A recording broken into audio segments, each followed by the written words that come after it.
Olá pessoal, eu sou Jin Takahashi e faço máscaras de Veneza aqui no Japão como artista plástico. Mas você deve saber também que eu sou professor da língua japonesa aqui há mais de 10 anos. E estou dividindo com vocês um pouquinho do conhecimento sobre esse idioma fascinante que é a língua japonesa.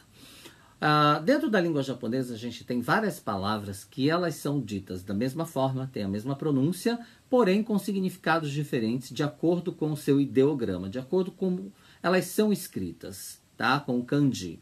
Isso a gente chama de homônimos, que são palavras que têm uma pronúncia, né? Uma maneira de se dizer igual, porém com significados diferentes. Hoje eu vou trazer para vocês duas dessas palavras que são muito interessantes e que são importantes para a gente. Eu imagino que em algum momento, se você vive no Japão, em algum momento você deve ter tido a necessidade, né, sentido a necessidade de dizer órgãos genitais.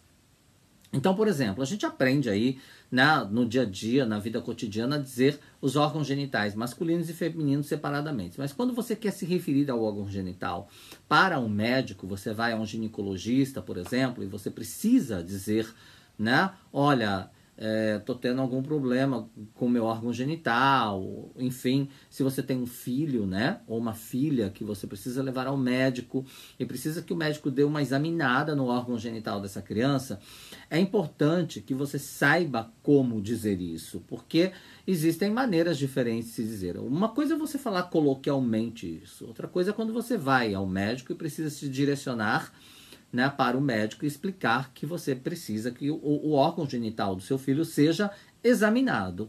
Tá? E outra palavra seria século. Por exemplo, a gente fala, nós estamos no século XXI e você ainda fala dessa maneira, ou você ainda age dessa maneira, ainda você é uma pessoa preconceituosa em pleno século XXI, por exemplo. Né? Então a gente precisa aprender a falar isso. E essas duas palavras, o que elas têm, né, de iguais é justamente a maneira com que ela é dita, tá? E diferentemente será a maneira de se escrever. Aqui está as duas palavras, né? Tango, para quem já acompanha o meu trabalho, sabe que tango é vocabulário. Seiki é século, tá? Por exemplo, Nijui Seiki, século 21, que eu acabei de dizer, e se escreve dessa maneira. Agora, Seiki se escreve que é o órgão genital, se escreve dessa maneira. Esse ki aqui a gente utiliza para se referir a um aparelho, por exemplo, tá? Como chushaki, por exemplo, que é a injeção, né? A seringa, né? Para aplicar a injeção. A gente chama de ki, que é esse aparelho, tá? E esse sei aqui, ele vem de natureza, né? A natureza deste aparelho, digamos assim, desse aparelho genital, que seria o órgão genital, tá legal?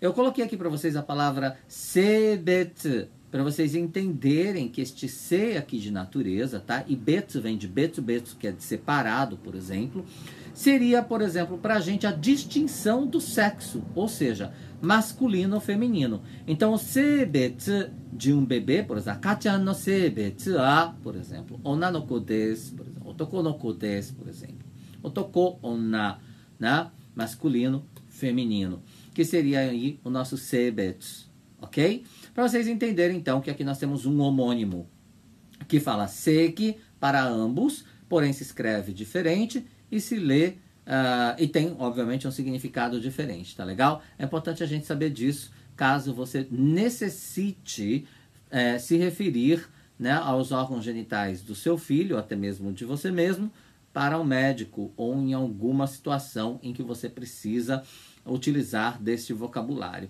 É muito diferente quando você fala coloquialmente, né? Não preciso falar aqui, acredito que a maioria de vocês saibam, mas quem sabe, se vocês quiserem em outro momento eu posso falar.